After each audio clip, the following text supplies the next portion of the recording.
Wala pa mga solid subscribers, no? So guys, tingin tayo ng mga updates po sa ating mahal na ano, okay? Tara, tingin tayo ng mga updates kung ano mga nangyayari na po sa kanila, mga ganap sa kanila, no? So tara, tingin tayo. So very big shoutout po kay unang papanood natin ay kay Miss O, no? So tara, panoorin po natin.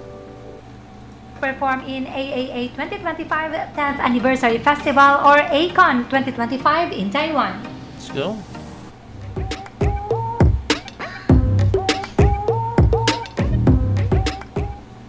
Indeed, this is a big news as SB19 is revealed to be one of the performers of ACON Festival this December 7, 2025. ACON 2025 is a two-day festival to celebrate the 10th anniversary of Asia Artist Awards. Oh! This will feature the performances of Asia Artist Awards. Tapos guys, SB19 nandun guys na magpe-perform, no? Kasi guys, no, isa sa mga nagtatayo ng, don't get me wrong pero I'm just honest lang isa sa mga nagtatayo ng bandera po talaga ng Asia guys, no, is SB19 SB19 guys. Sino ba namang Asian act ang makakatungtong sa mga Billboard Awards guys, tapos ang daming mga awards nilang na nominate po talaga na nanalo po guys, no? 'Di ba? Isa ang SB19 sa mga karapat dapat for me na mag-perform sa mga ganyan, no? O hindi lang diyan, kahit sa mga international na mga anniversary, festival, or mga awards night, mga ganyan guys, no, 'di ba? Matik yan guys, no? For me, SB19 deserves more, no? Let's go. K-pop artists and other performers, including our very own SB19 at the Kaohsiung National Stadium. Ganda guys! Sarap panoorin ng SB19 sa ganda guys, as in. Has a capacity of 55,000. Now we've seen the explosive performance of SB19 on Asia Artist Awards 2023, and for sure they will do this again and more in ACON 2025 in Taiwan. Now if you would remember SB19 babalik ulit sila sa Taiwan, ang solid 19 schedule for December. Grabe, ang bigat. Taipei. Dikit-dikit guys, so tingnan mo naman yan guys, kung gaano kadikit-dikit yung schedule nila. Nagpapahinga pa ba tong mga to? Pahinga-pahinga din as in mahirap yan, maniwala kayo sa akin na halos wala nang pahinga ang SB19 guys, no? Will be in Melbourne on December 5, Sydney on December 6, and Taiwan on December 7. This is a hectic schedule for SB19, but nevertheless, for sure, they will rock the stage. Matik!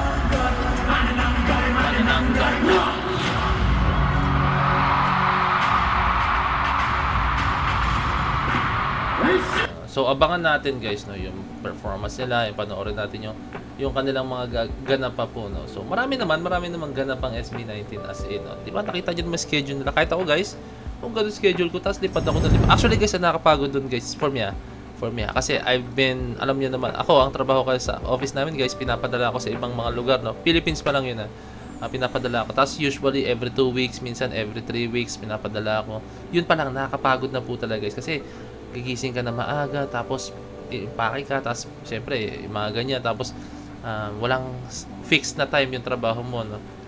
Ayun yung mahirap guys, no. And what more pa po yung gantong schedule ng SB19 na talagang sobrang dikit-dikit po, no. Ang hirap, although na meron, I think meron sa kanilang mga meron mga nag-aayos para sa kanila, pero guys, iba pa rin po talaga, no. Yung dikit-dikit na gano'n. Kasi at the same time for me, yung mga damit nila, lahat, mga susuotin nila, no, like maging totoo na tayo, mga underwear nila, lahat, no, sila pa rin nag-aayos po niyan, sila pa rin po yung nag-i-empake niya mga yan guys, no? So di ba, kaya for me hindi biro yan. I've been there, hindi nga lang kasing tulad na kasing tindi na sa SB19 po talaga, no? Pero nakakapagod, as in dumating na sa point na parang, alam mo yun, para na lang kayo nagko-commute. Nagko-commute kayo gamit airplane, no? Yan yung feeling guys, na solid, no? So ito, meron pa tayo isang panoorin guys, no? Hayop talaga. I could not. OPM icon Wency Cornejo, radio hosts go up front about SB19.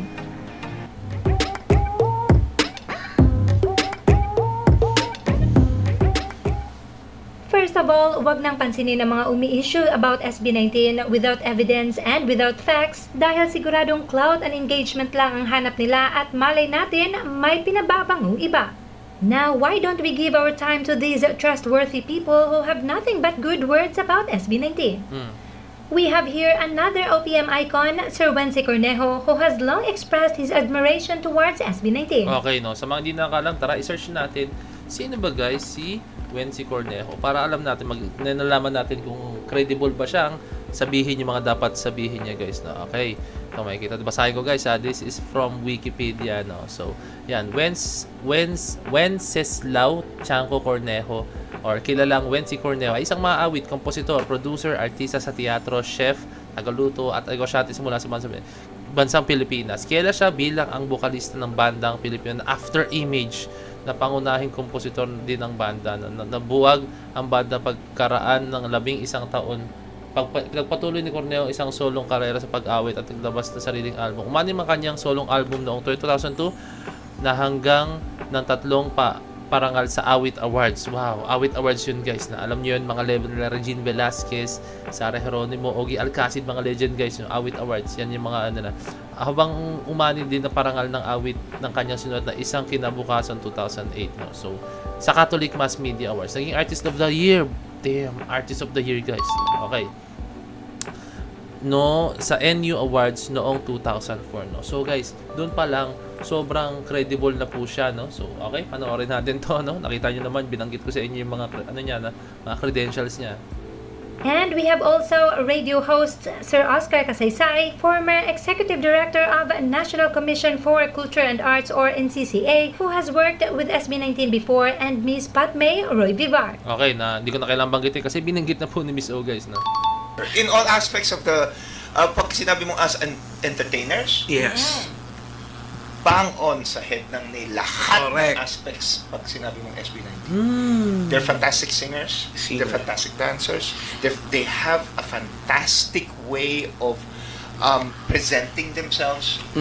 They are great, not just great, grabe kataas yung kanilang level when it comes to songwriting, when it Yes. comes to producing, when it comes to their creativity. Hayop talaga. I could not. So, ang Papayop na siya guys. galing, diba? Na they will be our Guys, baka sabihin niyo naman, ala, naghahayop siya. Sinasabi ba niyang hayop ang SB19? Hindi guys, expression lang yun. Like, amazing, grabe. Pag hindi mo na makontain yung sasabihin mo, yun siyempre sasabihin mo, no? ambassadors. Parang sila yung magre-represent ng Filipino creativity. Oh, Filipino talent. Especially sa And generation we ngayon. I have a time no nag-work sa kanila, and they are very humble. Yes, guys, very humble, no? Sobrang humble ng SB19, no? As in, kung paano sila off-cam, kung paano sila sa vlog, kung paano sila iba na syempre pag on stage mo, talaga nangangain po talaga sila, nag-change sila ng character nila. Kunyari, pag I Want You, nagiging fierce sila. Pag halimbawang Damn, nagiging ano sila, fierce din, tapos parang galit sa mundo, parang gano'n. Tapos pag yung mga kanta nila na SLMT, yan, masaya yung vibe, magaan. No? So, tapos pag halimbawang Mapa, medyo ano sila, medyo emotional yung ano nila. Pero guys, yun lang kasi yung ano nila, syempre kailangan in character sila. Kailangan panindigan nila kung ano yung kanta, no? Diba? Kailangan nila maparamdam sa mga manonood, no? Pero guys, off-cam, sa vlogs, kung ano nakikita nyo sa kanila sa videos, guys, no? Habang hindi nagpa-perform na ganun sila in person, guys, no? Isa sa mga masabi ko dyan, si Stel, no? Alam niyo naman, hindi ko na kailan explain, no? I've known personally Stel, no? Kaya, kung ano siya before, ganun pa rin siya hanggang ngayon. Kung ano siya sa screen, sa mga videos, ganun na ganun si Stel dating-dati, guys. Walang nagbago po talaga, guys. So, kaya, saludo ko sa'yo, kaibigan. I've never met them, so I have no opinion. Ako, I worked with them. Very humble talaga sila. Individually and collectively as a group, they are. Maramdaman ko yan sa mga, the way they handle yung controversies. Yes. Inaano sa puso. Tinatapon sa... So, yun, napaka... So, ayun guys, no? Yun ang SB19. No? Ganyan ang SB19. No? Kumakain sila ng tao.